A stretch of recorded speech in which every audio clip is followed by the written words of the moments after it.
The handcuffs clicked shut around 17-year-old Zara Mitchell's wrists with a sound that echoed through the first-class cabin like a gunshot. The cold metal bit into her dark skin as Officer Jake Brennan yanked her from the plush leather seat, her Harvard sweatshirt bunching up as 50 passengers held up their phones, capturing every second of her humiliation.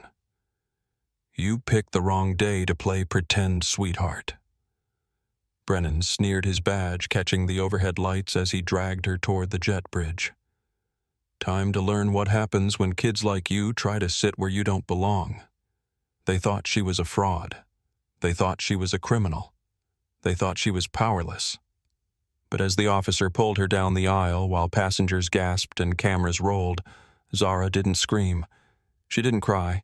She simply looked him dead in the eye and said the words that would change everything. "My father isn't going to like this." Brennan laughed, a harsh sound that bounced off the cabin walls. He had no idea that the phone call he was about to interrupt didn't just book a plane ticket. It was about to ground an entire airline and destroy every person who had laid a finger on Marcus Mitchell's daughter. The flight wasn't just delayed. In exactly 19 minutes, it would be permanently canceled by the man who controlled the fuel that kept Delta Sky Airlines in the air.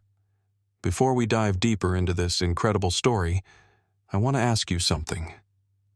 Where are you watching from right now?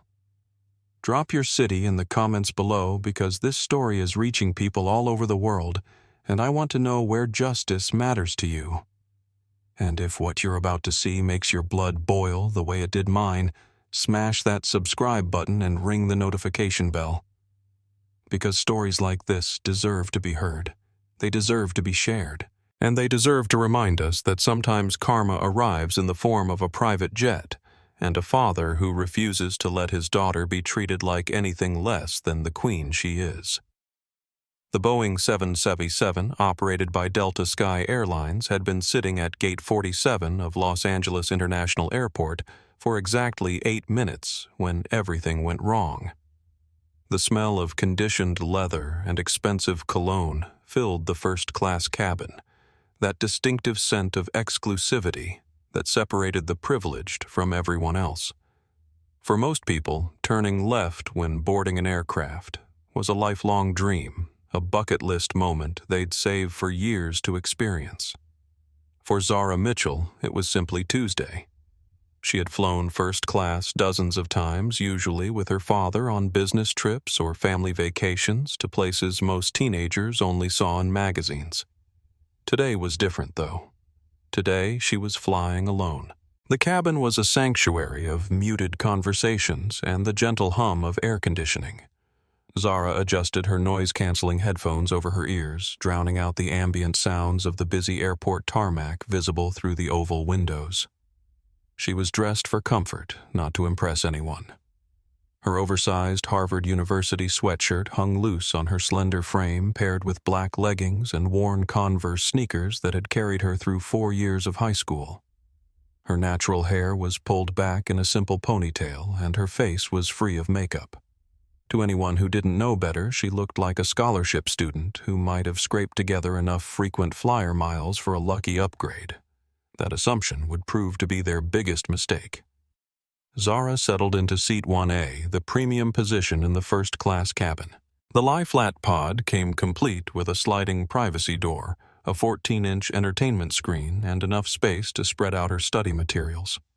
She pulled a thick SAT prep book from her canvas tote bag, its pages already filled with highlighted passages and handwritten notes in the margins. She had a Harvard University early admission interview in Boston tomorrow morning. At 17, she was already being courted by the business school's professors who had heard about her innovative approach to supply chain management, a passion she'd inherited from watching her father build his empire from nothing. The piece lasted exactly 4 minutes. "Excuse me, I think you're confused." The voice cut through Zara's concentration like a knife.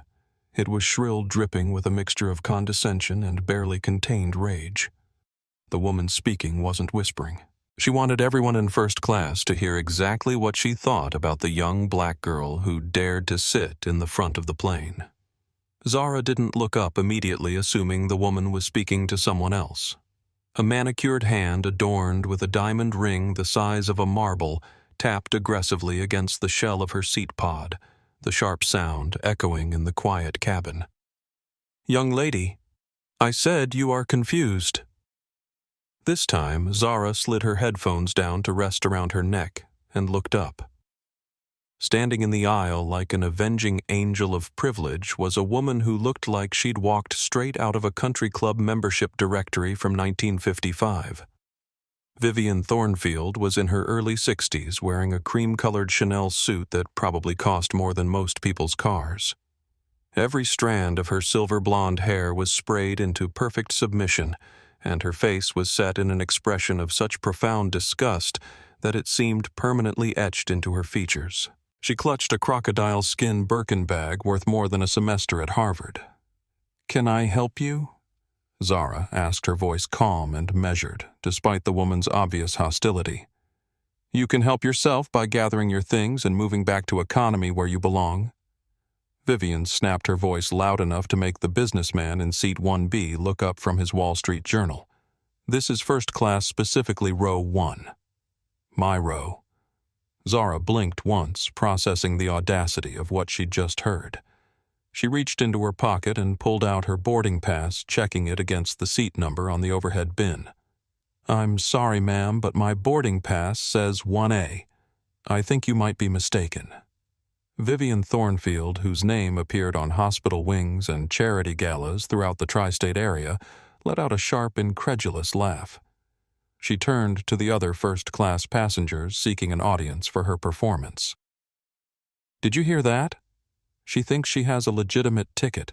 It's obviously a system error, or she printed something fake." She turned back to Zara, her blue eyes blazing with righteous indignation. "Listen to me, little girl. My husband Robert is a Platinum Elite member with Delta Sky Airlines. We always sit in row 1. Always." Vivian's voice rose with each word, drawing stares from throughout the cabin. "I don't know how someone like you slipped through the cracks, but I am not spending 8 hours across the country staring at the back of your head while you dirty up the upholstery with whatever products you put in that hair." The casual racism hung in the air like a toxic cloud. Several passengers shifted uncomfortably in their seats, but no one spoke up. They were all waiting to see how this would play out, their phones already in their hands.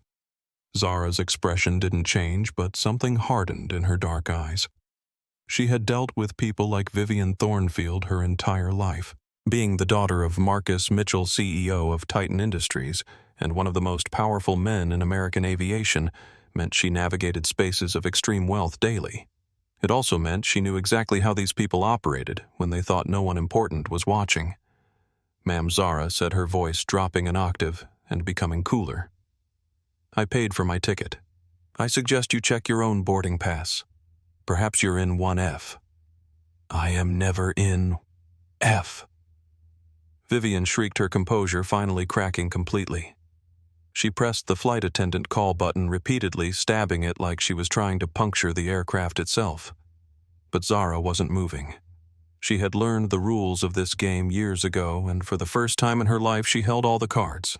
Or so she thought. The flight attendant call button continued to chime as Vivian Thornfield's rage reached a crescendo.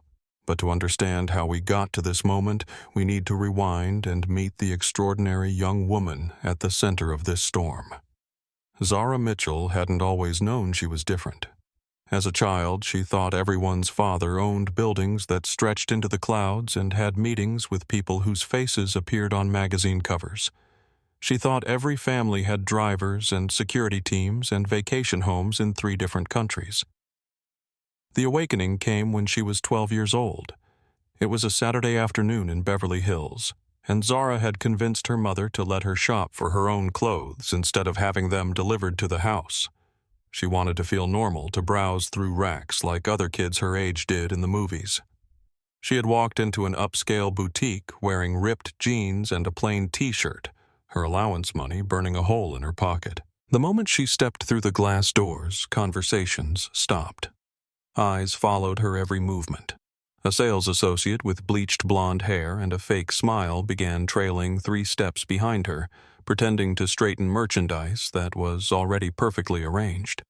"Excuse me," the woman had said after Zara had been browsing for 10 minutes. Are you looking for someone? Because if you're here to meet your employer, the service entrance is around back. Zara had stood there confused. I'm sorry. We don't allow solicitors in the store, honey. And we definitely don't allow theft. I've been watching you, and I think it's time for you to leave before I call security. That was the first time Zara understood that her skin color spoke louder than her designer sneakers or her father's bank account. The woman saw a young black girl and immediately assumed she was either a servant or a criminal. Never a customer, never someone who belonged. Her mother had arrived 20 minutes later, flanked by their lawyer and a photographer from TMZ who had been tipped off about the incident. The boutique manager's face had gone white as he realized exactly whose daughter his employee had just accused of theft. The store closed permanently 6 months later. That night, as Zara lay in her canopy bed overlooking the Pacific Ocean, her mother sat on the edge of the mattress and stroked her hair.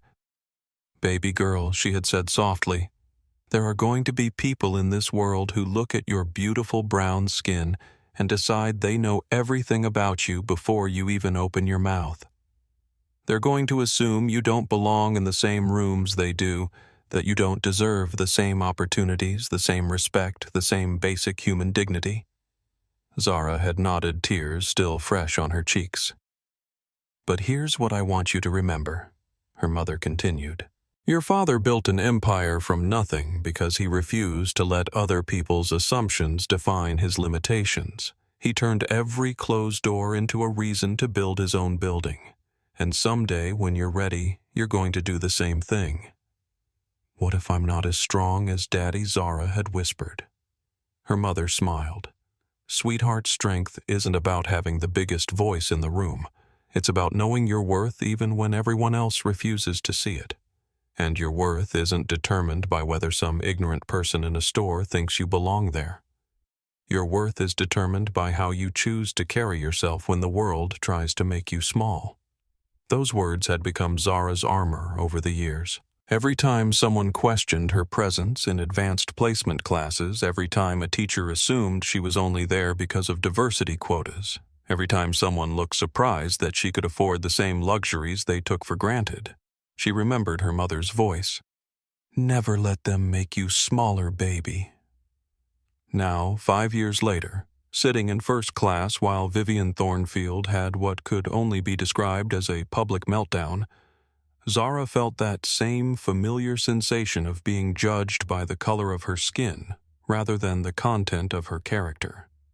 But this time was different. This time she wasn't a confused 12-year-old who didn't understand why adults were being cruel. This time she knew exactly what was happening and she was prepared for war. Meanwhile, 12 miles away in a gleaming conference room on the 42nd floor of the Titan Industries headquarters in downtown Los Angeles, Marcus Mitchell was in the middle of the most important business negotiation of his career. The man sitting across from him represented a consortium of European aviation companies that wanted to purchase Titan Industries' revolutionary new fuel efficiency technology. The deal was worth $2.8 billion and would establish Titan as the dominant force in global aviation fuel supply for the next 2 decades. Marcus had been preparing for this moment for 3 years. Every calculation had been double-checked. Every legal document had been reviewed by teams of lawyers. Every potential objection had been anticipated and prepared for.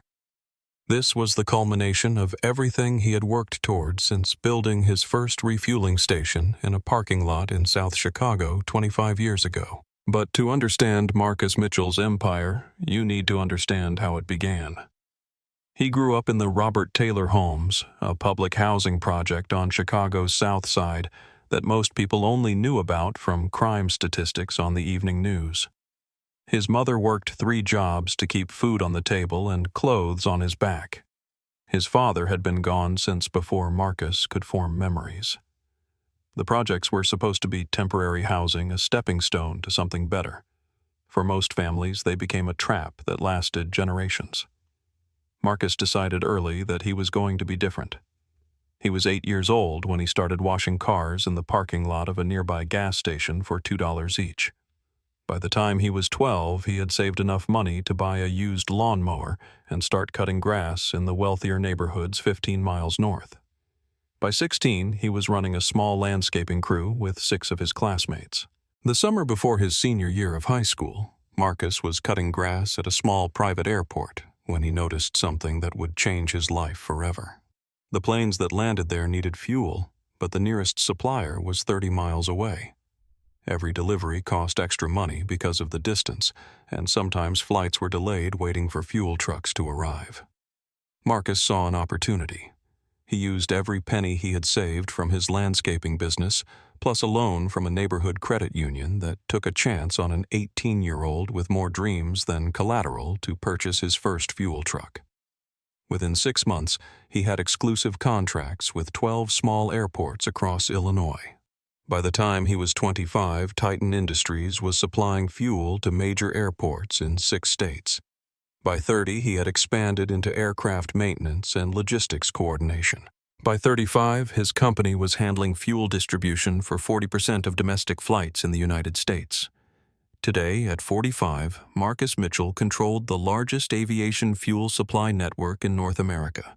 His contracts with airlines, airports, and private aircraft companies generated $17 billion in annual revenue. Titan Industries employed over 40,000 people across 4 countries and maintained strategic partnerships with every major player in the aviation industry. But none of that mattered when his phone buzzed with an incoming call from his daughter. Marcus glanced at his watch. Zara's flight to Boston wasn't scheduled to take off for another 30 minutes. She only called during travel if something was wrong. "Gentlemen," he said to the 5 executives around the conference table, "I need to take this. My daughter is traveling today." He pressed the answer button and immediately heard something that made his blood run cold. There was commotion in the background, raised voices, and underneath it all, the sound of his baby girl trying not to cry. Daddy Zara's voice was steady, but he could hear the tremor she was trying to hide. "What's wrong, sweetheart? What's happening, Daddy? I need you to listen to me very carefully," she said, her words measured and precise, the way he had taught her to speak when she was scared. "I'm on the plane and there's a problem. A woman is saying I don't belong in first class, and she called the flight attendant. They're saying my ticket is fake."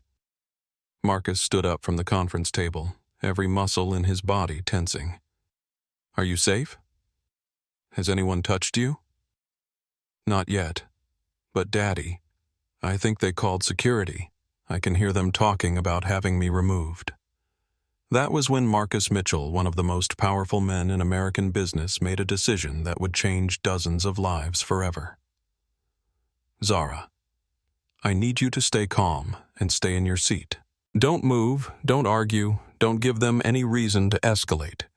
And whatever you do, keep your phone on. What are you going to do?" "I'm going to remind them who your father is." Marcus ended the call and looked at the 5 men around the table, each of whom represented billions of dollars in potential business partnerships. "This meeting is over," he said simply. "Mr. Mitchell," one of them started to protest. "We've been negotiating for months. My daughter is being harassed on an airplane because of the color of her skin." Marcus interrupted, his voice deadly quiet. "There is no business deal, no contract, no amount of money in the world that is more important than her safety and dignity. This meeting is over. My assistant will reschedule when I'm available." He walked out of the conference room without looking back, leaving $2.8 billion on the table like it was pocket change. Because Marcus Mitchell had learned a long time ago that power without purpose was just wealth. And his purpose was making sure his daughter never had to feel the way he had felt as a kid growing up in the projects when the world told him he didn't matter. Today, the world was about to learn that Zara Mitchell mattered more than their entire airline industry. Back in the first-class cabin of Delta Sky Airlines Flight 447, the tension had reached a breaking point. Vivian Thornfield stood in the aisle like a sentinel of privilege, her Chanel suit armor against any suggestion that she might be wrong.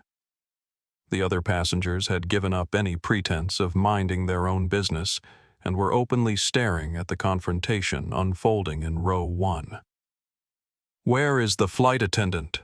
Vivian demanded, pressing the call button again with enough force to crack a nail. "I refuse to sit here while this person takes up space that belongs to paying customers." Zara remained seated, her SAT prep book still open in her lap, though she had long since stopped reading. She could feel the eyes of 50 passengers burning into the back of her head, waiting to see if the young black girl would finally break under the pressure. She wouldn't give them the satisfaction. From across the aisle, Elena Rodriguez watched the scene unfold with growing disgust. Elena was 26 years old, a lifestyle influencer with 2.3 million followers across Instagram, TikTok, and YouTube. She had built her platform documenting luxury travel-exclusive events and behind-the-scenes access to the kind of life most people only dreamed about. But this wasn't content. This was injustice happening in real time. Elena pulled out her phone and opened Instagram Live. Within seconds, viewers began flooding in, drawn by her notification that something important was happening on Flight 447. "Hey guys," she whispered to her phone, angling it to capture both Vivian and Zara in the frame. "I'm currently witnessing something absolutely disgusting on my flight to Boston. This woman is literally trying to get this teenage girl thrown off the plane because she doesn't think black people belong in first class." The live comment feed exploded with outrage and support. Elena's followers were already starting to share the stream, and the viewer count was climbing rapidly. That was when Rebecca Santos finally arrived.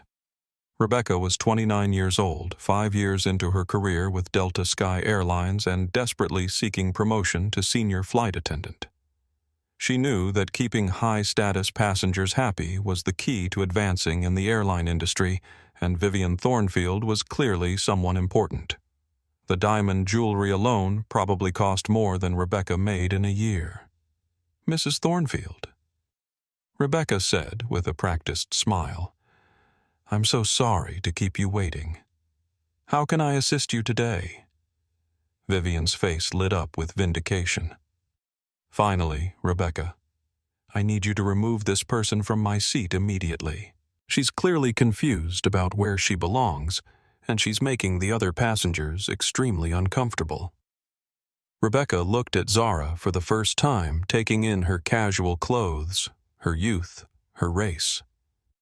The calculation happened instantly in Rebecca's mind, the same bias that had been programmed into her by years of working in an industry where wealth and status were usually determined by appearance.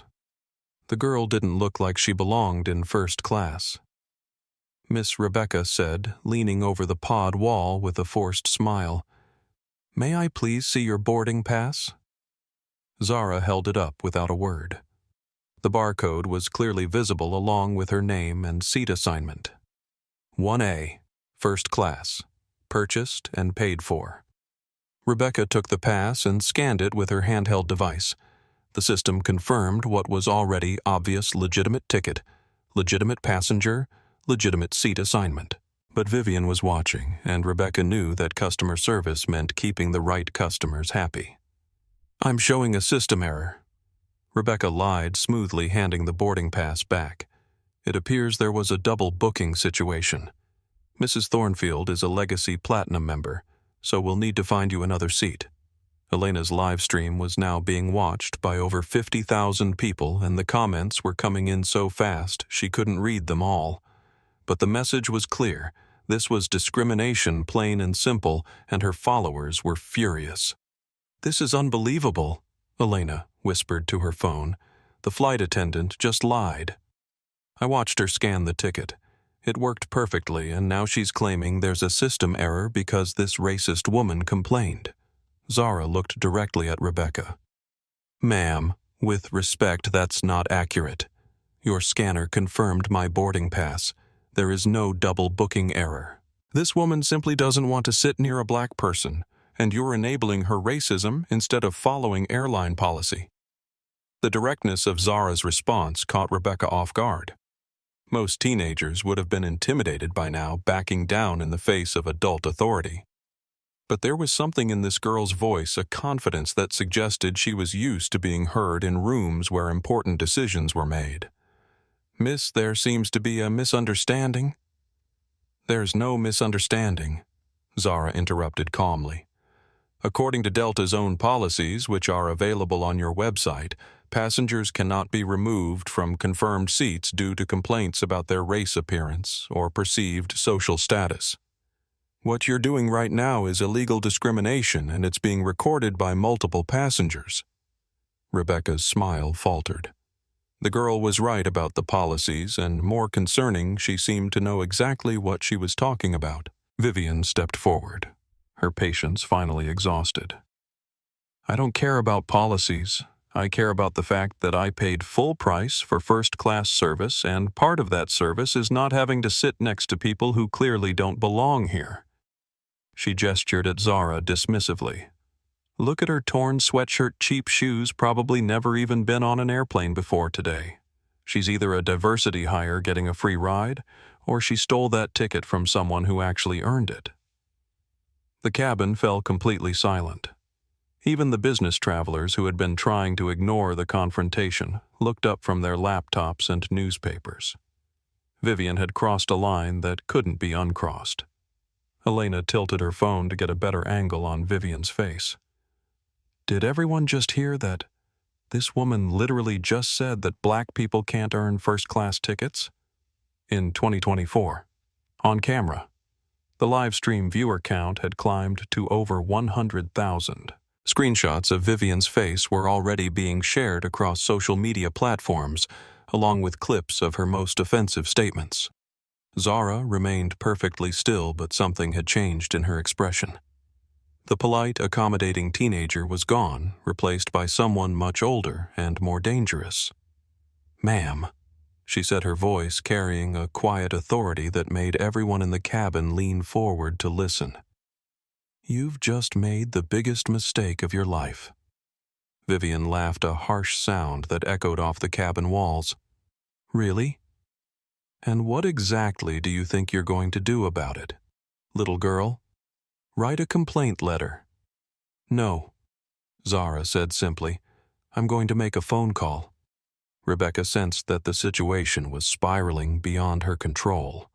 The other passengers were clearly sympathetic to the girl. Elena Rodriguez was broadcasting everything to her massive social media following, and now the teenager was making threats about phone calls. "Miss, I'm going to have to ask you to comply with crew instructions and move to an available seat in economy. If you refuse to cooperate, that's considered interfering with flight crew duties, which is a federal offense. And I'm informing you that your instruction is based on racial bias, not legitimate airline policy." Zara shot back, her composure finally beginning to crack. "You have no legal authority to remove a paying passenger because another passenger doesn't like their skin color." Vivian crossed her arms triumphantly. "Call airport security. Call the police. Get her off this plane before I file complaints with corporate, the FAA, and every aviation authority I can think of. My husband knows people." Rebecca nodded reluctantly. She had hoped the girl would back down, but now there was no choice. Customer service meant supporting the passenger with the most influence, and that was clearly Mrs. Thornfield. "I'll speak to the captain about requesting airport security," she said. As Rebecca walked toward the cockpit, Zara pulled out her phone. She had one bar of signal left before the doors closed and the aircraft entered cellular dead zones. She opened her contacts and scrolled to the entry labeled Dad. Her finger hovered over the call button. She wanted to handle this herself. She was 17 years old, practically an adult, certainly old enough to fight her own battles. Her father had taught her to be independent, to stand up for herself, to never back down from people who tried to make her feel small. But as she looked around the cabin at the sea of faces watching her humiliation, she realized this wasn't just about her anymore. This was about every young black person who would board an airplane after her, every teenager who would be judged by their appearance instead of their character, every child who would grow up believing they didn't deserve to take up space in the world. Elena was still streaming live, and her viewer count had climbed to over 200,000 people. The hashtag flight discrimination was already trending on Twitter. This moment was being preserved for posterity, and Zara had a choice to make. She could handle this quietly, accept the humiliation move to economy class, and file a complaint later that would disappear into the airline's customer service bureaucracy. Or she could make one phone call that would turn this airplane into the epicenter of a national conversation about dignity justice and what happened when privileged people forgot that power came in many different forms. Zara pressed the call button. The phone rang once before a familiar voice answered. "Sweetheart." "What's wrong, Daddy?" she said, her voice finally betraying the tears she had been holding back. "I need you." Across the cabin, Vivian Thornfield smiled with satisfaction. The girl was finally calling someone to come pick her up, probably her parents or maybe a guardian. Soon this unpleasant situation would be resolved and she could enjoy her flight in peace. She had no idea that the person on the other end of that phone call controlled the fuel supply for the aircraft she was sitting in. In exactly 15 minutes, Vivian Thornfield's world was going to end. The cockpit of Flight 447 was a sanctuary of controlled chaos filled with the quiet beeps and hums of advanced avionics preparing for departure. Captain Thomas Walsh had been flying commercial aircraft for 23 years, accumulating over 18,000 flight hours without a single incident on his record. He was known throughout Delta Sky Airlines for his calm professionalism and his ability to handle difficult situations without drama. But when Rebecca Santos knocked on the cockpit door and explained the situation in first class, Captain Walsh felt his stomach drop. Passenger disputes were never simple, especially when they involved accusations of discrimination. These situations had a way of escalating beyond anyone's control, and the last thing he wanted was an incident that would end up in the media. "Rebecca, are you absolutely certain that removal is necessary?" he asked, reviewing the federal regulations on his tablet. Removing a passenger for a seating dispute requires very specific circumstances, and from what you're describing, this seems more like a customer service issue than a safety concern. Rebecca had rehearsed this conversation during her walk to the cockpit. She knew that Captain Walsh was cautious about anything that might generate negative publicity for the airline, so she needed to frame the situation in terms he would understand. "Captain Mrs. Thornfield is threatening to file formal complaints with corporate if we don't resolve this immediately. She claims the passenger's ticket is fraudulent and she's becoming increasingly agitated. The situation is disrupting the entire first-class cabin, and I'm concerned about passenger safety if this escalates further." Captain Walsh sighed. Vivian Thornfield was indeed a Platinum Elite member, the kind of high-value customer that the airline bent over backwards to accommodate. Her family had probably generated hundreds of thousands of dollars in revenue over the years, and keeping her happy was a business priority. On the other hand, removing a passenger always carried the risk of bad publicity, especially if the passenger was a minor. "Have you verified the ticket yourself?" "Yes, sir, but the system has been having some issues with double bookings lately. It's possible that both passengers have legitimate confirmations for the same seat." That was a lie, but Rebecca was committed to her course of action. She had already told Mrs. Thornfield that the girl would be removed, and backing down now would make her look incompetent. "Call airport security," Captain Walsh decided reluctantly. "But make sure they understand this is a civil matter, not a criminal one. We just need assistance with passenger relocation, not an arrest." Rebecca nodded and returned to the cabin where the tension had somehow managed to increase even further. Zara was still on her phone, speaking in quiet tones to someone who was clearly agitated on the other end. Elena Rodriguez had positioned herself to get better camera angles of both the girl and Mrs. Thornfield, and her live stream viewer count had climbed to over 300,000 people. Other passengers had pulled out their phones as well. David Park, a businessman in seat 3C, was recording video on his iPhone while live tweeting the incident to his 40,000 followers. Sarah Thompson, a college student in 2B, was posting updates to her Instagram story with increasingly angry captions about racism in the aviation industry. The incident was going viral in real time. Rebecca picked up the cabin phone and dialed airport security. "This is Delta Flight 447 at Gate 47. We need assistance with a passenger removal situation in first class. Non-violent, but the passenger is refusing to comply with crew instructions." The response came quickly. "Security en route. ETA 4 minutes." Vivian Thornfield practically glowed with satisfaction. Finally, some common sense. "Thank you, Rebecca. I knew you would handle this appropriately." Zara ended her phone call and looked up at Rebecca with an expression that made the flight attendant suddenly nervous. There was no fear in the teenager's eyes, no anxiety about the approaching security officers. Instead, there was something that looked almost like pity. "Ma'am," Zara said calmly, "you might want to reconsider your course of action. My father is not pleased with how this situation has been handled." Rebecca forced a laugh. "Honey, I'm sure your father is upset, but airport security deals with angry parents all the time. This is a federal matter now, and your father's feelings don't override aviation law." "My father doesn't just have feelings about aviation law," Zara replied quietly. "He helps write it." That cryptic statement sent a chill through Rebecca's spine, but before she could ask what it meant, heavy footsteps echoed down the jet bridge. Officer Jake Brennan had arrived. Brennan was 38 years old, a 15-year veteran of the Los Angeles Airport Police Department who had handled hundreds of passenger disputes during his career. He was 6 feet 2 inches tall, built like a linebacker, and had the kind of authoritative presence that usually ended arguments before they started. He also had very definite opinions about teenagers who caused problems on airplanes. Brennan walked into the first-class cabin like he owned it.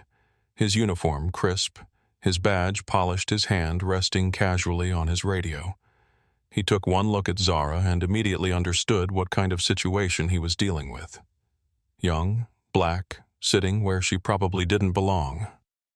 "Ma'am," he said to Rebecca, "I understand we have a passenger refusing to follow crew instructions." "Yes, officer. This young woman is claiming to have a first-class ticket, but we believe there's been a fraudulent booking situation.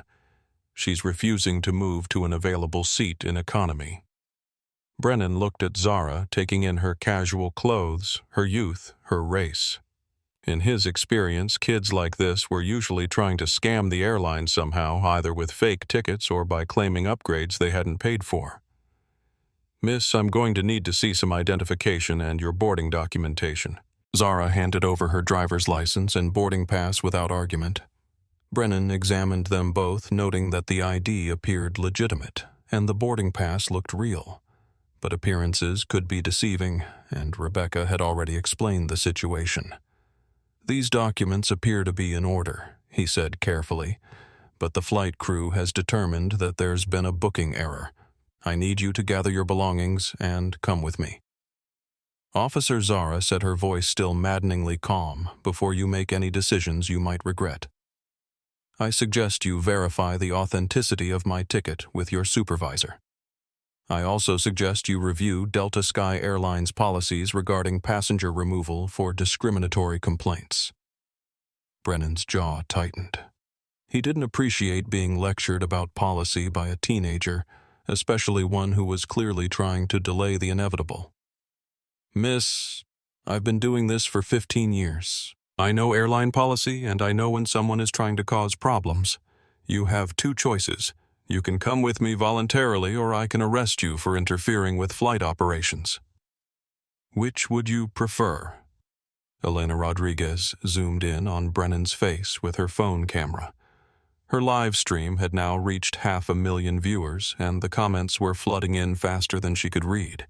But the consensus was clear. This was racial profiling at its worst, and people were furious. Officer Elena called out, "Are you seriously about to arrest a teenager for sitting in a seat she paid for?" Brennan turned toward her with annoyance.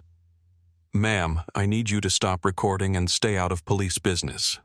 This is public business." Elena shot back. "We're documenting discrimination, and 500,000 people are watching you decide whether to do the right thing or be complicit in racism." That number caught Brennan's attention. 500,000 people were watching. This situation had the potential to become a public relations nightmare, but he was already committed to his course of action. Vivian Thornfield stepped forward, clearly enjoying the drama. "Officer, this girl has been disruptive since she boarded.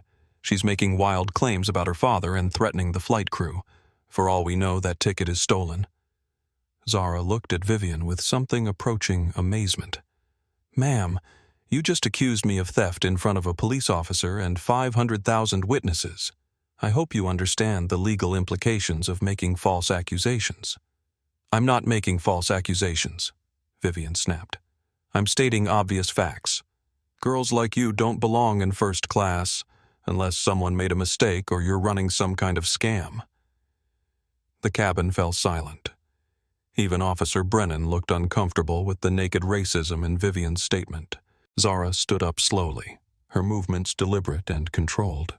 She was 5 feet 6 inches tall and weighed maybe 120 pounds, but something in her posture commanded attention. "Officer Brennan," she said clearly, "I want you to listen very carefully to what I'm about to tell you, because this is your last opportunity to make the right decision." Brennan's hand moved closer to his handcuffs. "Miss, you need to stop talking and start walking. My name is Zara Mitchell. My father is Marcus Mitchell, CEO of Titan Industries. Titan Industries supplies aviation fuel to 87% of all commercial flights in the United States, including every single Delta Sky Airlines aircraft. This airplane cannot take off without fuel that my father's company provides." She paused, letting that information sink in. 3 minutes ago, I was on the phone with my father explaining how I was being discriminated against by your airline and harassed by your officers. He is currently in his car driving to this airport, and he is not happy." Brennan laughed. "Right. And I'm the President of the United States. Nice try, kid. You don't believe me?" Zara reached for her phone. "Call him yourself. His direct number is 555-0147. Or better yet, call Delta's Operations Center and ask them what happens when Titan Industries decides to stop providing fuel to a specific aircraft." Rebecca had gone pale. She had never heard of Titan Industries, but something in the girl's voice suggested this wasn't a bluff. Vivian Thornfield, however, remained convinced that this was all an elaborate performance. "Oh, please, if your father really owned some big company, you wouldn't be dressed like a scholarship student. You'd have a designer bag and jewelry and actual first-class clothes." Zara smiled for the first time since the confrontation began. "Ma'am, the difference between old money and new money is that old money doesn't need to prove itself with designer labels. My father taught me that real power moves quietly." She looked directly at Officer Brennan, but sometimes when people mistake quiet power for weakness, it has to speak loudly enough for everyone to hear. Brennan had heard enough. This girl was clearly delusional, possibly mentally ill, and definitely disrupting a commercial flight. He reached for his handcuffs. "You're under arrest for interfering with flight operations and making false statements to a police officer. You have the right to remain silent." The metal cuffs clicked around Zara's wrists with a sound that would haunt everyone in that cabin for the rest of their lives. Elena Rodriguez's live stream exploded with outrage, her comment feed moving so fast it was just a blur of angry text. Zara didn't resist. She didn't cry. She didn't scream or protest or beg. She simply looked Officer Jake Brennan in the eyes and said, "You picked the wrong day to play pretend sweetheart. My father isn't going to like this." As Brennan began dragging her toward the jet bridge, Zara's phone buzzed with an incoming call. The display showed Dad in large letters. It was too late to answer. But at that exact moment, Marcus Mitchell's black Escalade was pulling into the airport's executive parking area, followed by 3 security vehicles and a legal team that had been assembled in under 10 minutes. The most powerful man in American aviation was about to remind everyone exactly what happened when someone put handcuffs on his daughter. The handcuffs around Zara Mitchell's wrists were cutting off her circulation, but she barely noticed the pain. She had been taught from a young age that dignity was a choice, and she chose it even as Officer Brennan dragged her down the aisle while 50 passengers recorded her humiliation. Elena Rodriguez's live stream had reached 750,000 viewers and counting. The hashtags Zara Mitchell flight discrimination and Delta disgrace were trending worldwide. Screenshots of Vivian Thornfield's racist statements were being shared across every social media platform, and news outlets were already picking up the story. But none of the passengers or crew members on Flight 447 understood what was really happening. 12 miles away, in the back of a speeding Escalade, Marcus Mitchell was making phone calls that would reshape the aviation industry before his daughter's plane ever left the ground.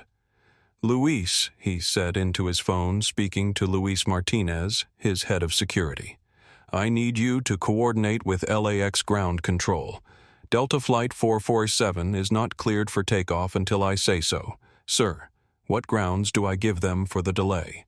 Tell them there's a security concern regarding the fuel supply. That's not technically a lie." His second call was to his chief operating officer. "Sarah, I need you to execute Protocol 7 on all Delta Sky Airlines contracts immediately." Protocol 7 was Titan Industries' nuclear option, a contractual clause that allowed them to suspend fuel delivery to any airline for safety and security concerns with just 1 hour's notice. It had never been used in the company's 25-year history. "Sir, that will ground their entire fleet. Are you sure my daughter just called me in tears because some racist passengers and airline employees put handcuffs on her for sitting in a seat she paid for?" "I am absolutely sure." Marcus's third call was to his legal department. "I need assault charges filed against the airport police officer who laid hands on my daughter. I need the flight attendant charged with filing a false police report. And I need a discrimination lawsuit prepared against Delta Sky Airlines for violation of federal civil rights law. Mr. Mitchell, we'll need to review the evidence. There are multiple video recordings of the incident being broadcast live to over 700,000 people. The evidence is already in the public record." His final call was to someone whose name appeared on few business cards but whose influence extended into every corner of American aviation. "Senator Williams, this is Marcus Mitchell. I need a favor." Meanwhile, back on Flight 447, Captain Walsh was growing increasingly concerned about the delay. They were now 30 minutes past their scheduled departure time, and passengers in economy were starting to complain loudly about the holdup. "Rebecca, what's the status on the passenger removal?" "Sir, airport security has the individual in custody, but there seems to be some kind of complication. I'm getting conflicting information from ground control." That was when Captain Walsh's radio crackled to life with a message that would change everything. "Delta 447, this is LAX ground control. You are not cleared for pushback or taxi. Remain at gate until further notice." "Ground control, Delta 447. What's the reason for the delay?" "Delta 447, we have received notice from your fuel supplier of a potential safety concern. Your aircraft is grounded pending inspection." Captain Walsh frowned. Fuel safety concerns were extremely rare, and they usually involved the entire airport, not a single aircraft. "Ground control, can you clarify the nature of the safety concern?" "Negative, Delta 447. Please contact your operations center for additional information." In the terminal, Officer Brennan was having the worst day of his 15-year career. The teenage girl he had arrested was sitting in an interrogation room, completely calm, refusing to answer questions and asking to speak to her attorney. That was unusual enough for a minor, but what was really bothering him were the phone calls. In the past 20 minutes, he had received calls from his sergeant, his lieutenant, his captain, and the airport police chief. All of them were asking about the same thing, the arrest of Zara Mitchell. "Brennan." His captain had said, "I need you to walk me through this arrest step by step. I'm getting calls from people I've never heard of, and they all seem very interested in this girl." Now, as Brennan sat in his office trying to complete the paperwork, his phone rang again. "Airport Police Officer Brennan." Officer, this is Senator Patricia Williams, chair of the Senate Transportation Committee. I understand you have arrested the daughter of Marcus Mitchell.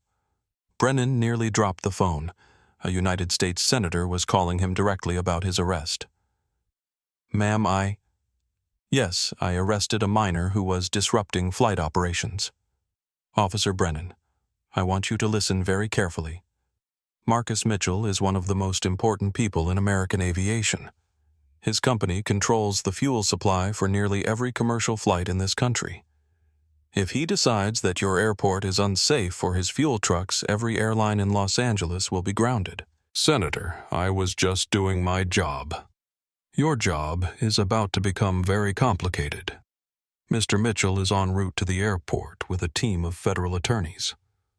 I suggest you review the circumstances of this arrest very carefully. The line went dead. Brennan sat in stunned silence for 30 seconds before grabbing his radio. Dispatch. I need the watch commander's office immediately, but it was already too late for damage control. At Gate 47, passengers were becoming increasingly agitated about the unexplained delay. The economy section was particularly restless, with travelers worried about missing connections and important meetings. That's when the announcement came over the airport's public address system. Ladies and gentlemen, we have an important announcement regarding Delta Flight 447. Due to circumstances beyond our control, this flight has been canceled. All passengers will be rebooked on the next available flights at no additional cost. The reaction was immediate and explosive. Passengers began shouting questions at the gate agents who clearly had no answers. Children started crying. Business travelers began making frantic phone calls, and the general chaos attracted the attention of airport security. But Elena Rodriguez, still live streaming from her phone, understood that something much bigger was happening. Guys, she told her viewers, this isn't just a canceled flight. This is about power, real power. And I think we're about to see exactly what happens when someone with real power decides to fight back. That's when the executive motorcade arrived. 3 black Escalades pulled up to the terminal's VIP entrance, followed by 2 additional vehicles carrying what were clearly federal agents. Airport personnel rushed to accommodate the unexpected arrival of whoever was important enough to command that kind of security detail. Marcus Mitchell stepped out of the lead vehicle wearing a charcoal gray suit that cost more than most people's cars. He was 6 feet tall, broad-shouldered, and carried himself with the quiet authority of a man who was accustomed to being the most powerful person in any room he entered. Behind him emerged a team of attorneys carrying briefcases, federal investigators wearing badges, and his personal security detail led by Luis Martinez. The airport's general manager, David Harrison, personally escorted Marcus through the terminal. Harrison had been briefed during the 5-minute walk from the parking garage. This was the man who controlled the fuel supply for LAX's biggest airline partner, and he was not happy. Mr. Mitchell Harrison said nervously, I want to assure you that we're investigating the incident involving your daughter with the utmost seriousness, Mr. Harrison. Marcus replied, his voice calm but carrying an undertone of barely controlled fury. My daughter called me 20 minutes ago to tell me that she had been handcuffed and arrested for the crime of being a young black woman sitting in first class. She is 17 years old. She has never been in trouble with the law, and she was traveling to Boston for a Harvard University interview. They reached the secure area where Zara was being held. Through the window, Marcus could see his daughter sitting at a metal table, still in handcuffs, still maintaining the dignity he had taught her to carry in every situation. That's when Marcus Mitchell, one of the most powerful men in American business, made a decision that would be remembered for decades. Mr. Harrison, I want you to understand something very clearly. In approximately 10 minutes, every Delta Sky Airlines aircraft in North America will receive notice that Titan Industries is suspending fuel delivery due to safety and security concerns. That includes the 127 planes currently in flight, the 89 planes preparing for departure, and the 412 planes scheduled to depart later today. Harrison's face went white. Sir, that would ground their entire fleet. Thousands of passengers would be stranded. Yes, it would. and it will happen unless everyone involved in this travesty is held accountable immediately. Marcus's phone buzzed with a text message from his operations center, Protocol 7 executed. All Delta flights nationwide grounded. Estimated cost $47 million per hour. Inside the interrogation room, Zara looked up as the door opened. Her father walked in, flanked by 2 federal attorneys and followed by Officer Brennan, who looked like he was about to be sick. "Baby girl," Marcus said softly, kneeling beside his daughter's chair and examining the red marks the handcuffs had left on her wrists. "Are you hurt?" "I'm okay, Daddy. They didn't hurt me. They just wouldn't listen." Marcus looked up at Officer Brennan with eyes that could have melted steel. "Officer, I understand you arrested my daughter for the federal crime of sitting while black Mr. Mitchell. I was responding to a complaint from the airline that just lost $47 million in revenue because you decided to put handcuffs on a child." Marcus stood up slowly, and despite being only slightly taller than Brennan, he somehow seemed to tower over the police officer. "Sir, I was just following protocol.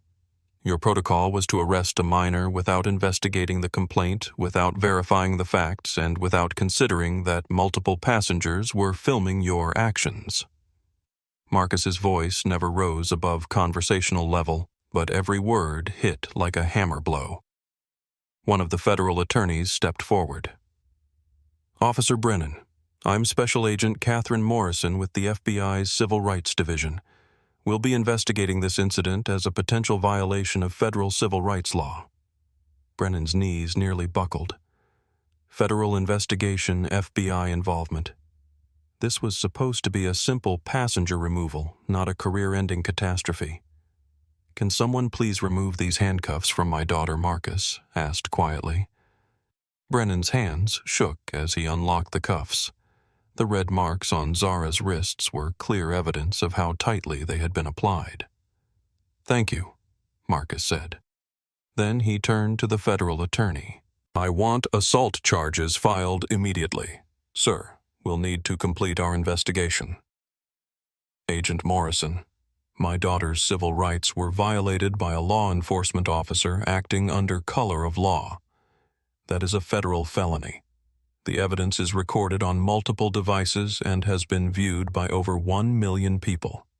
How much investigation do you need?" Back at Gate 47, chaos was reaching epic proportions. News crews had arrived and were interviewing passengers about the discrimination incident and the mysterious flight cancellation.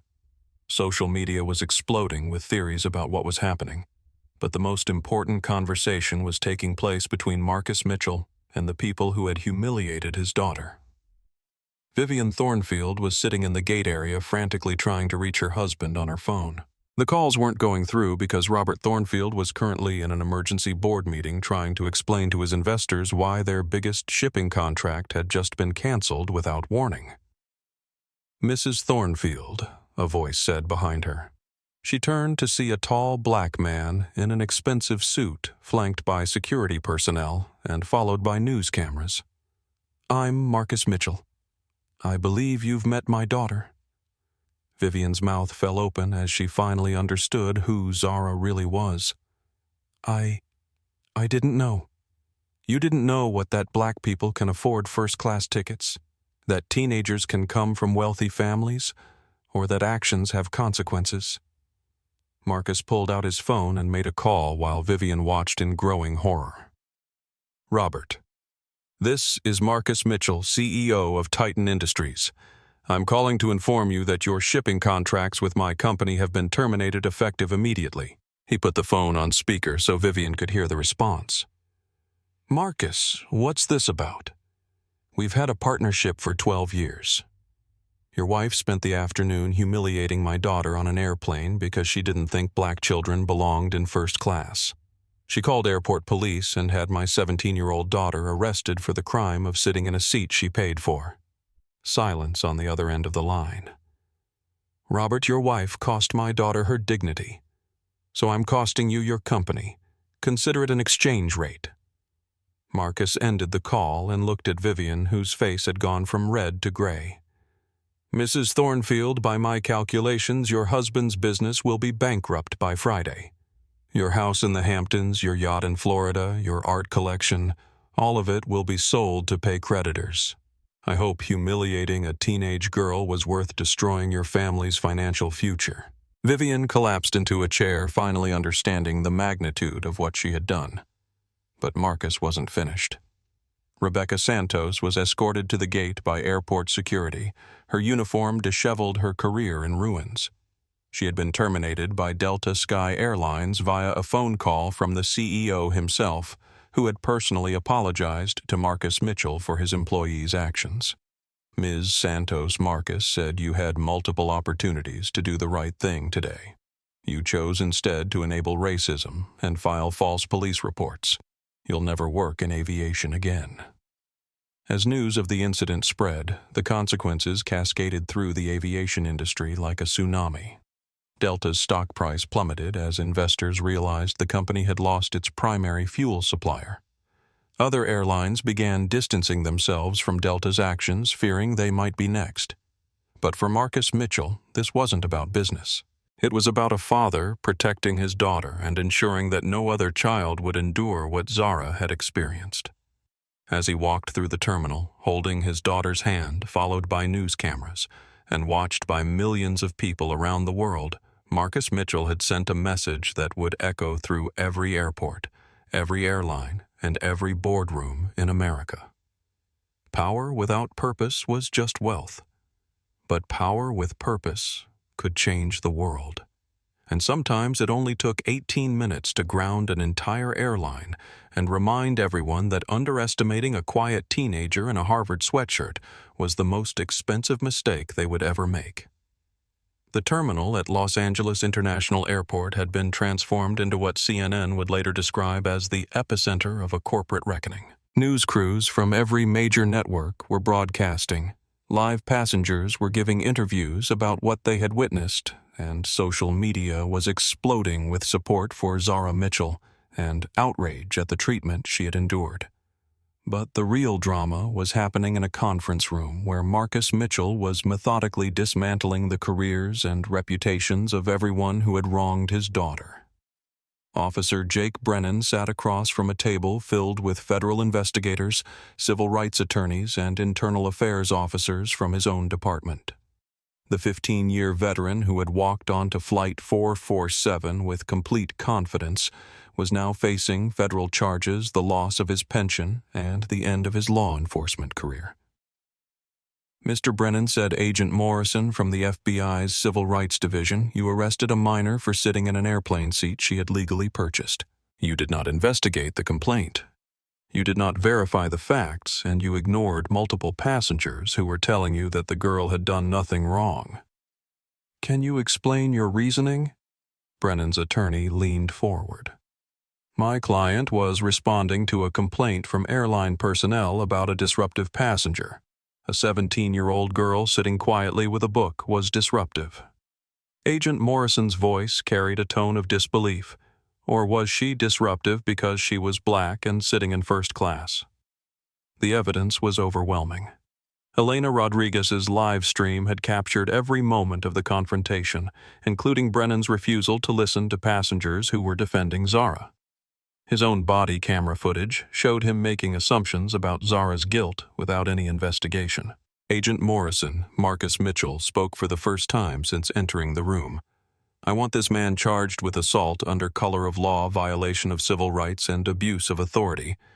I want him prosecuted to the fullest extent of federal law." Brennan's attorney tried one more time. "Mr. Mitchell, my client was following standard protocol." "Your client's standard protocol was to assume that black children don't belong in first class." Marcus interrupted. "That's not protocol. That's racism. And racism exercised under the authority of a police badge is a federal crime." Across the hall, Rebecca Santos was facing her own reckoning. The Delta Sky Airlines flight attendant had been terminated immediately after CEO Richard Anderson personally called Marcus Mitchell to apologize and promise a full investigation. Rebecca sat with her union representative, trying to understand how her career had evaporated in less than an hour. Miss Santos said, the airline's director of human resources, you filed a false report claiming there was a system error with the passenger's ticket. You ignored the fact that your scanner confirmed the ticket's validity. You called airport police on a minor who had committed no crime. Can you explain these actions? Rebecca's voice was barely a whisper. Mrs. Thornfield was a platinum member. She was very upset, and I thought, you thought that a racist passenger's complaints were more important than following airline policy and federal law. The HR director finished. Ms. Santos, you've not only been terminated, but we're forwarding this matter to the FAA for possible criminal charges related to filing false reports with airport security. Rebecca's union representative looked defeated. There was no defending what had happened. The entire incident was recorded from multiple angles, broadcast live to over 1 million viewers, and now being analyzed by federal investigators. Will I be able to work for other airlines? Rebecca asked desperately. The HR director's expression was grim. Ms. Santos, after today, I don't think you'll be able to work in the travel industry at all. Meanwhile, in a luxury hotel suite overlooking the airport, Vivian Thornfield was discovering what financial ruin looked like in real time. Her phone had been ringing non-stop for an hour. Calls from her bank, her credit card companies, her lawyer, her accountant, and most frantically from her husband, Robert. Thornfield Industries had been Marcus Mitchell's client for 12 years, representing nearly 60% of their shipping volume. When Titan Industries canceled their contracts, it triggered a cascade of financial disasters that would take months to fully understand. Vivian, what the hell did you do? Robert's voice was barely controlled panic when she finally answered his call. Marcus Mitchell just destroyed our company. 12 years of partnership gone. The bank is calling our loans. Our investors are pulling out. The board is meeting in an hour to discuss my removal. Robert, I didn't know who she was. You didn't know who she was. So you decided to have a teenage girl arrested because she was sitting in first class while black. What is wrong with you? Vivian tried to explain, but the words wouldn't come. How could she explain that she had looked at a young black girl and automatically assumed she didn't belong in first class? How could she justify calling for police assistance because she didn't want to sit near someone who looked different from her? The media is calling. Robert continued. They want statements about why my wife had an innocent child handcuffed. Our friends are distancing themselves from us. Our country club is reviewing our membership. Vivian, you didn't just destroy our business. You destroyed our entire life. Across town at Titan Industries headquarters, Marcus Mitchell was implementing changes that would reshape the aviation industry for generations. He stood in the company's main conference room addressing his senior leadership team via video conference with executives from airlines around the world. Ladies and gentlemen, Marcus began what happened to my daughter today cannot happen to anyone else's child tomorrow. Effective immediately. Titan Industries is implementing the Mitchell Protocol across all of our partnerships. The Mitchell Protocol was a comprehensive anti-discrimination program that would be mandatory for any airline receiving fuel from Titan Industries. It included real-time bias detection technology, mandatory sensitivity, training for all customer-facing employees, and immediate contract termination for any airline that failed to address discrimination complaints properly. Furthermore, Marcus continued, we're establishing the Zara Mitchell Foundation with an initial endowment of $50 million. This foundation will provide scholarships for underrepresented students pursuing careers in aviation and business, and it will fund legal representation for families facing discrimination in travel and hospitality. The response from airline executives was immediate and unanimous. They would comply with every requirement rather than lose access to Titan Industries' fuel supply. Delta Sky Airlines CEO Richard Anderson was the first to respond.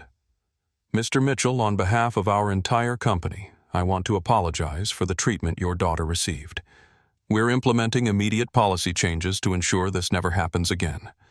Mr. Anderson Marcus replied, "Apologies are appreciated, but lasting change requires coordinated action. Every Delta employee will complete bias training within 30 days, or they will be terminated. Every discrimination complaint will be investigated by federal standards, not corporate standards. And your airline will fund diversity scholarships at 10 historically black colleges and universities." Anderson agreed without hesitation.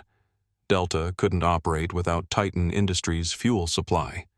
But the most important conversation was happening in a quiet corner of the terminal where Marcus Mitchell sat with his daughter, both of them finally able to breathe. "Daddy," Zara said softly, "did you really shut down an entire airline because of what happened to me?" "Sweetheart, I didn't shut down an airline because of what happened to you. I shut down an airline because of what they chose to do to you. There's a difference." Zara looked at her hands where the marks from the handcuffs were still visible. All those passengers who missed their flights, their meetings, their connections. I feel bad about that. Marcus lifted his daughter's chin so he could look into her eyes. "Zara, every one of those passengers witnessed what happened to you. They saw a teenage girl being humiliated and arrested for sitting while black. Some of them spoke up like Elena Rodriguez, but many of them just watched." He paused, choosing his words carefully. "Sometimes baby girl people need to feel the consequences of injustice before they understand the importance of preventing it. Those passengers will remember today for the rest of their lives. They'll remember that staying silent when they witness discrimination has a cost." Elena Rodriguez approached their table, her phone still in hand, but no longer streaming. "Mr. Mitchell, Miss Mitchell," she said, "I wanted to thank you for what you did today. My live stream reached 1.2 million people, and the response has been incredible. People are sharing their own stories of discrimination, and they're demanding change." Marcus stood and shook Elena's hand. "Ms. Rodriguez, you documented the truth when it mattered most. That took courage. It took more courage for Zara to stay calm and dignified while adults were treating her like a criminal," Elena replied. "She's an inspiration." As the day wore on, the consequences continued to ripple outward. Officer Brennan was arrested by federal agents and charged with civil rights violations. Rebecca Santos was banned from working in aviation and faced potential criminal charges. Vivian Thornfield watched her family's fortune evaporate as her husband's business collapsed under the weight of canceled contracts. But the most important change was happening across the aviation industry, where airline executives were implementing new policies to prevent discrimination and protect passengers' dignity. The Mitchell Protocol became the gold standard for anti-discrimination practices in transportation. Other industries began adopting similar programs. Civil rights organizations praised the comprehensive approach to addressing bias at the organizational level. 6 months later, discrimination complaints in aviation had dropped by 78%. Not because racism had disappeared, but because airlines understood that the cost of enabling discrimination was higher than the cost of preventing it. Marcus Mitchell had proven that individual acts of racism could be met with coordinated acts of justice. He had shown that economic power, when directed purposefully, could create change that lasted far beyond headlines and social media trends. As father and daughter finally boarded their private jet to Boston, where Zara would attend her Harvard interview the next morning, Marcus reflected on the lesson his daughter had taught the world. Dignity was not negotiable. Justice was not optional. And sometimes the quiet strength of one 17-year-old girl could ground an airline and change an industry. Power. Marcus had always taught his daughter was not about having the loudest voice. It was about using whatever voice you had to lift others up. Today, Zara Mitchell's voice had been heard around the world. 3 months later, Zara Mitchell walked across the stage at Harvard University's early admission ceremony, accepting her place in the class of 2029. In the audience, Marcus Mitchell watched his daughter receive the recognition she had earned through years of hard work, knowing that no one would ever again question whether she belonged in any room she chose to enter. The Harvard acceptance wasn't just a personal victory for Zara. It had become a symbol of resilience in the face of adversity, proof that dignity maintained under pressure could open doors that seemed permanently closed. Elena Rodriguez had turned her documentation of Flight 447 into a feature-length documentary called Seat 1A, which won the Academy Award for Best Documentary Feature and donated all proceeds to the Zara Mitchell Foundation. The film became required viewing in diversity training programs across corporate America. I never imagined that live streaming a flight would change my entire career, Elena said in her acceptance speech. But witnessing Zara's grace under pressure reminded me that using our platforms responsibly means amplifying voices that need to be heard. The foundation had already distributed over $30 million in scholarships to underrepresented students pursuing careers in aviation, business, and law. Zara personally interviewed scholarship recipients, sharing her story and encouraging them to never let others' assumptions limit their dreams. Officer Jake Brennan had been convicted of civil rights violations and sentenced to 18 months in federal prison. His conviction sent shockwaves through law enforcement agencies nationwide, leading to mandatory bias training and accountability measures that had been resisted for decades. Rebecca Santos had moved back to her hometown in New Mexico, working in retail and slowly rebuilding her life. In interviews, she spoke honestly about how her assumptions and bias had destroyed her career and hurt an innocent teenager. I thought I was being professional, following protocols, she said in a documentary interview, but I was really just protecting my own comfort zone. Zara Mitchell deserved better, and I failed her completely. Vivian Thornfield had lost everything. Her husband's business had declared bankruptcy, their homes had been sold to pay creditors, and their social circle had abandoned them entirely. She now lived in a modest apartment and worked at a department store, a daily reminder of how quickly privilege could evaporate when built on prejudice rather than principle. But the most profound changes were happening in less visible ways. Airport police departments had implemented new de-escalation protocols specifically designed to address bias in passenger disputes. Flight attendants received extensive training on recognizing and countering discrimination. Airlines had established direct reporting lines for bias incidents with immediate investigation requirements. The Mitchell Protocol had been adopted by transportation companies worldwide, creating a new standard for dignity and equality in travel. Other industries were implementing similar programs, recognizing that the cost of discrimination far exceeded the cost of prevention. Marcus Mitchell had proven that individual wealth, when directed toward collective justice, could create lasting change. But the real legacy belonged to his daughter, who had shown the world that quiet strength could move mountains. On a crisp autumn day in Boston, Zara sat in her Harvard Business School classroom, leading a discussion on ethical leadership and corporate responsibility. Her professor had asked students to analyze a case study about discrimination in the aviation industry, not knowing that one of his students had lived through the events being discussed. The interesting thing about this case, one student said, is how quickly everything changed once someone with real power decided to act. It makes you wonder what other injustices could be addressed if more people with resources chose to use them purposefully. Zara raised her hand.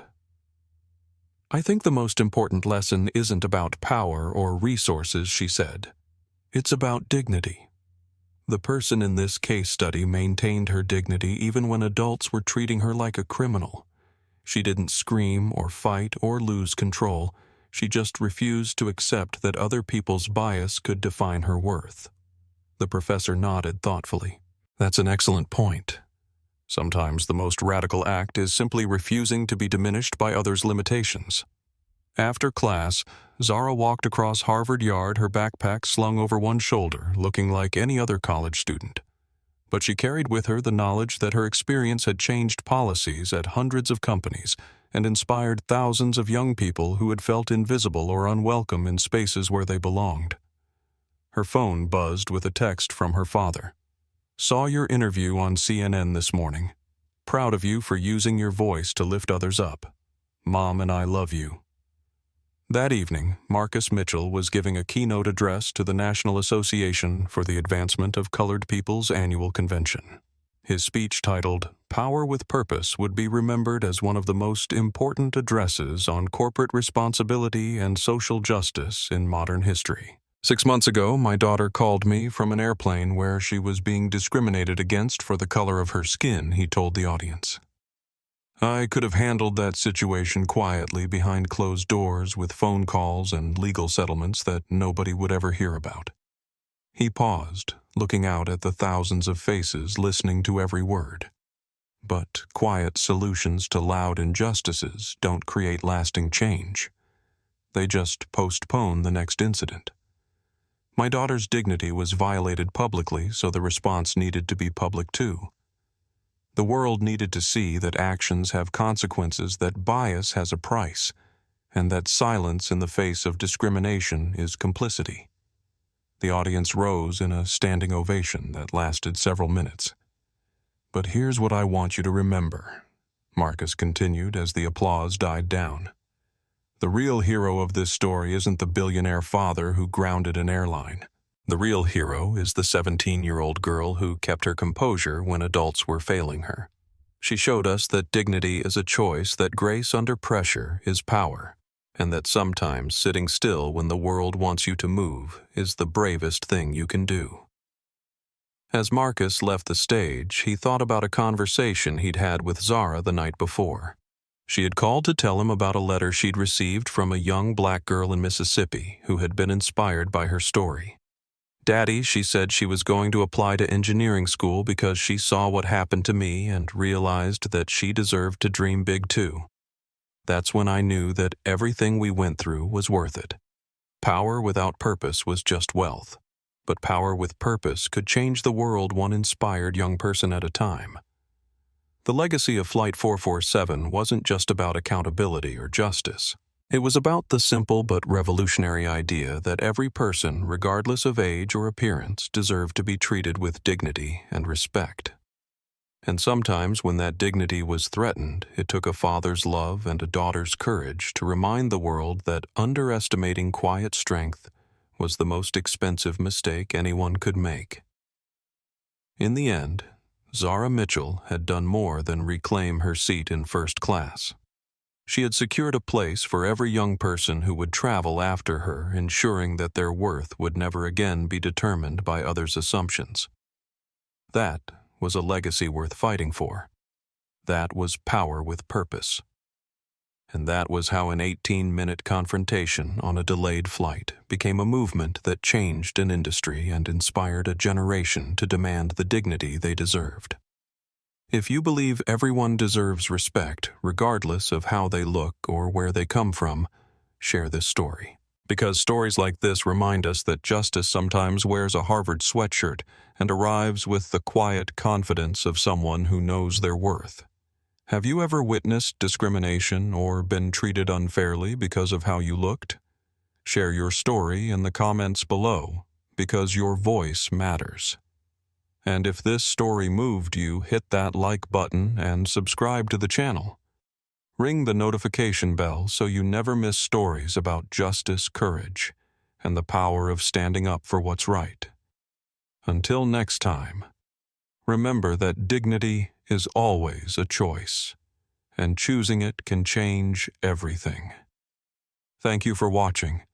And don't forget to share this video with someone who needs to see that their worth is never determined by someone else's ignorance.